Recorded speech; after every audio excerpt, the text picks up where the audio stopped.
तेजस्वी का जेल जाना है तय। जेडीयू अध्यक्ष ललन सिंह पर है भरोसा। बीजेपी नेता सुशील मोदी ने ऐसा क्यों कहा? लैंड फॉर जॉब स्कैम मामले में जब से लालू फैमिली पर सीबीआई की रेड हुई है, उनका परिवार बीजेपी के निशाने पर है।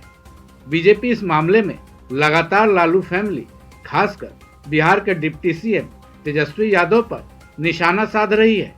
इसी कड़ी में बिहार के बीजेपी नेता सुशील मोदी ने एक बार फिर लालू फैमिली पर निशाना साधा है। इस बार सुशील मोदी ने अपने बयान में जेडीयू अध्यक्ष ललन सिंह को भी समेटा है।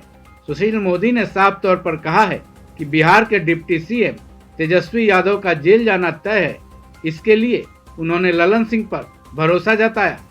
ये बात सुनकर आपको कुछ अजीब लग रहा होगा, क्योंकि जब बिहार में आरजेडी और जेडीयू की गठबंधन वाली सरकार है, ऐसे में ललन सिंह तेजस्वी यादव को भला जेल क्यों भिजवाएंगे?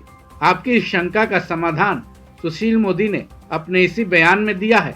सुशील मोदी के मुताबिक जेडीयू अध्यक्ष ललन सिंह कभी भी फर्जी और कमजोर दस्तावेज जांच एजेंसियों को नहीं दिए हैं। उन्होंने हमेशा मजबूत तथ्यों पर आधारित पुख्ता सबूत जांच एजेंसियों को दिए हैं। उनके दस्तावेजों के आधार पर आज तक कोई नहीं बच पाया है। इसके लिए सुशील मोदी ने चारा घोटाला मामले का भी जिक्र किया। उनके मुताबिक ललन सिंह ने ही चारा घोटाले मामले में कागजात उपलब्ध करवाए थे, जिसके आधार पर लालू प्रसाद यादव को सजा भी हो चुकी है। उन्होंने ये भी कहा, इतना ही नहीं, ललन सिंह मुकदमों पर पल पर नजर भी रखते हैं।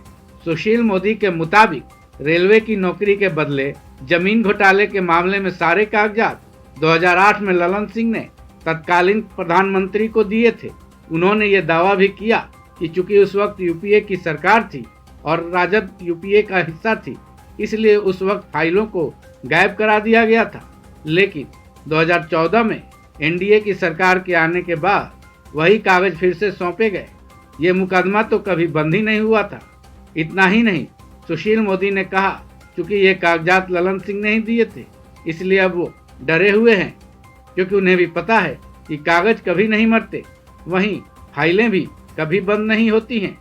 सुशील मोदी ने भागलपुर दंगों का भी जिक्र किया, जिसमें ललन सिंह ने अपनी काफी दिलचस्पी दिखाई थी और उसके आरोपी कामेश्वर यादव को 15 साल की सजा सुनाई गई थी। अंत में सुशील मोदी ने लालू परिवार को दोहरे चरित्र वाला भी ठहराया। उन्होंने कहा कि लालू परिवार मीडिया के सामने तो दहाड़ते नजर आते हैं, लेकिन सीबीआई के सामने भीगी बिल्ली बन जाते हैं। यहाँ तो झुकने और लड़ने का कोई प्रश्न ही नहीं है। बात सबूतों की है, क्योंकि पुख्ता सबूत हो तो कोई भी बच नहीं सकता। इसके लिए उन्होंने लालू प्रसाद यादव का उदाहरण दिया। उन्होंने कहा कि लालू प्रसाद यादव झुके या न झुके, लेकिन 4 मामलों में सजा याफ्ता जरूर हो चुके हैं। तो क्या सुशील मोदी अपने इन बयानों के जरिए एक तीर से 2 निशाना साधने की कोशिश की है? क्योंकि लालू परिवार लैंड फॉर जॉब स्कैम में घिरती जा रही है, जिसके कागज ललन सिंह ने ही आगे बढ़ाए थे, जैसा कि सुशील मोदी ने कहा है। तो क्या ये मान लिया जाए कि सुशील मोदी के ये बयान आरजेडी और जेडीयू के बीच फूट डालने का प्रयास है? इस खबर में बस इतना ही। बाकी अपडेट्स के लिए जुड़े रहिए वन इंडिया हिंदी के साथ।